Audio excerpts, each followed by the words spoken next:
नमस्कार, मैं उनीस तिवारी। आप देख रहे हैं नई ताकत न्यूज नेटवर्क का राजनीति का एपिसोड। मध्य प्रदेश की राजनीति और सिंगरौली की राजनीति में बहुत अंतर नहीं दिख रहा है।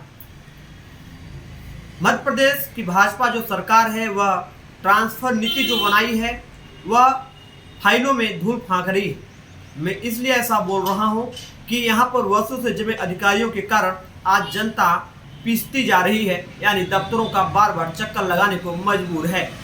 वहीं कई वर्षों से जमे अधिकारियों का नतीजा है कि विपक्ष कमजोर होता जा रहा है और जो यहाँ पर अधिकारी जमे हैं वह सत्ता के अधीन काम कर रहे हैं और सत्ताधारी अपने मन मर्जी से काम कराते हैं, चाहे वो अवैध कारोबार हो, चाहे उन्हें जो भी कुछ करना हो। यह कोई पहली मामला नहीं है। मैं मामले की बात करूँ तो सिंगरौली जिले में कई ऐसे मामले सामने आए हैं जिसे देखकर आप हैरान रह जाएंगे। कई कंपनियों में यहाँ ब्लास्ट हुआ, कई लोग मारे गए, कंपनियों के बांध टूटे, कई लोग मारे गए। यहाँ पर कई बार ऐसी दुर्घटनाएं हुई, लेकिन प्रशासन के द्वारा कोई भी ऐसा इंतजाम नहीं किया गया कि लोगों को बचाया जा सके और ना ही कंपनियों पर कोई ऐसी कार्रवाई की गई कि कंपनियां ऐसी जो सुरक्षा के जो मानक हैं उसे सुधार सकें।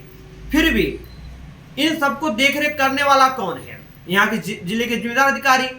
यहाँ पर कलेक्टर बदले जाते हैं, एसपी बदले जाते हैं, बाकी सारे अधिकारी वही रहते हैं। बाकी जो चीजें हैं यहाँ के स्थानीय अधिकारियों को पता है।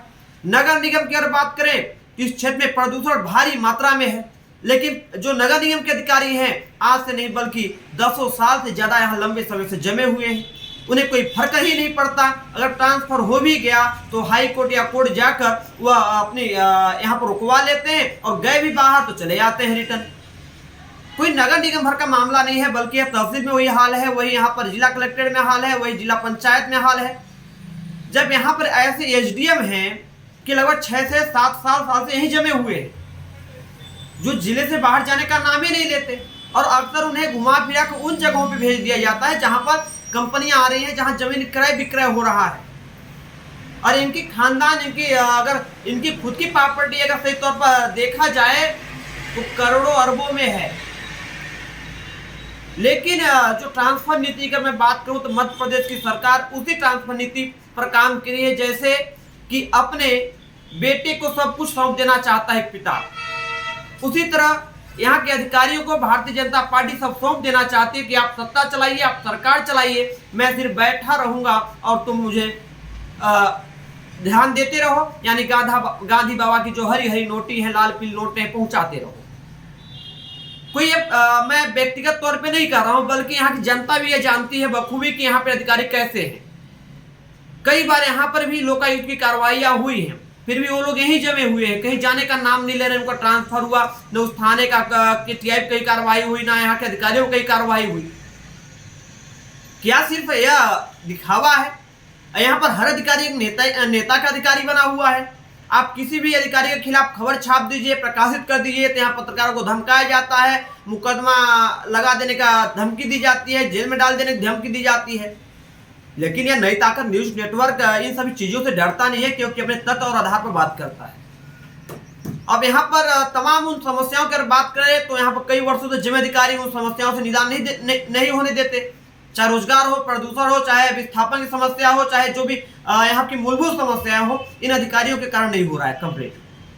अगर जिला कलेक्टर चाहें तो क्या यहाँ के स्थानीय लोगों को यहाँ पर भी कंपनी को रोजगार न मिले? बिल्कुल मिलेगा, लेकिन यहाँ के कलेक्टर चाहते ही नहीं है।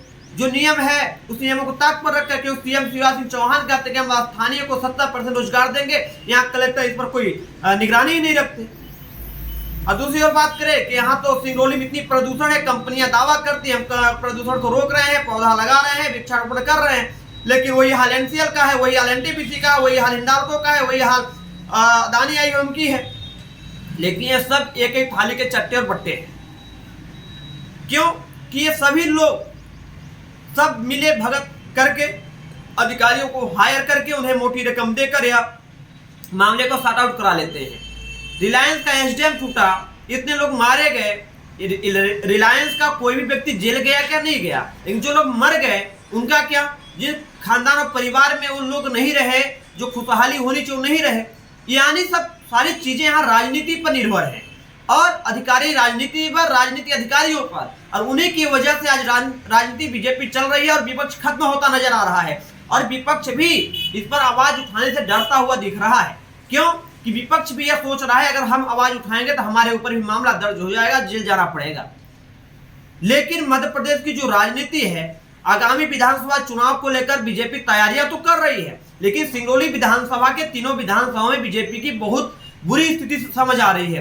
क्योंकि यहाँ के अधिकारियों की लूट, यहाँ के नेताओं का या जो तानाशाही रवैया है, यहाँ पर जो भारतीय जनता पार्टी के नेता हैं जो बीजेपी को गाली देते हैं, बीजेपी के साथ रहते हैं, इसके बाद भी लोगों से मारपीट करते हैं, कंपनियों में जाकर गुंडागर्दी करते हैं, तमाम वो चीजें हैं जो जनता देख रही है और जनता का कुछ भी नहीं हो रहा है। और यही भारतीय जनता पार्टी की सरकार में शिवराज सिंह चौहान ये कहते हैं कि हम स्थानीय युवाओं को रोजगार देंगे, लेकिन यही भारतीय जनता पार्टी के नेता ही कंपनियों में जाकर दलाली कर रहे हैं।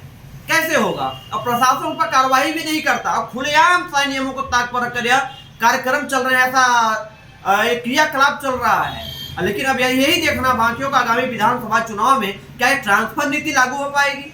क्योंकि ऐसा उम्मीद है कि इस बार जब ट्रांसफर नीति चलेगी तो हमें लगता है कि अपना जिला लगभग 90% यहाँ के अधिकारी जिले से बाहर चले जाने चाहिए। क्योंकि 90% अधिकारी यहाँ पर अगर बात करें तो 3 साल से ज्यादा वर्षों से यहाँ जमे हुए हैं। लेकिन यह ट्रांसफर नीति क्या काम आएगी, या फिर उसी तरह जो एक खराब कागज होता है डस्टबिन फाड़ कर डाल दिया जाता है, किसी तरह नीति डस्टबिन में डाली रह जाएगी, उसे कचरे में फेंक दिया जाएगा और अधिकारी यहीं के ही पड़े रह जाएंगे। देखिए हमारे साथ राजनीति अवनीश तिवारी।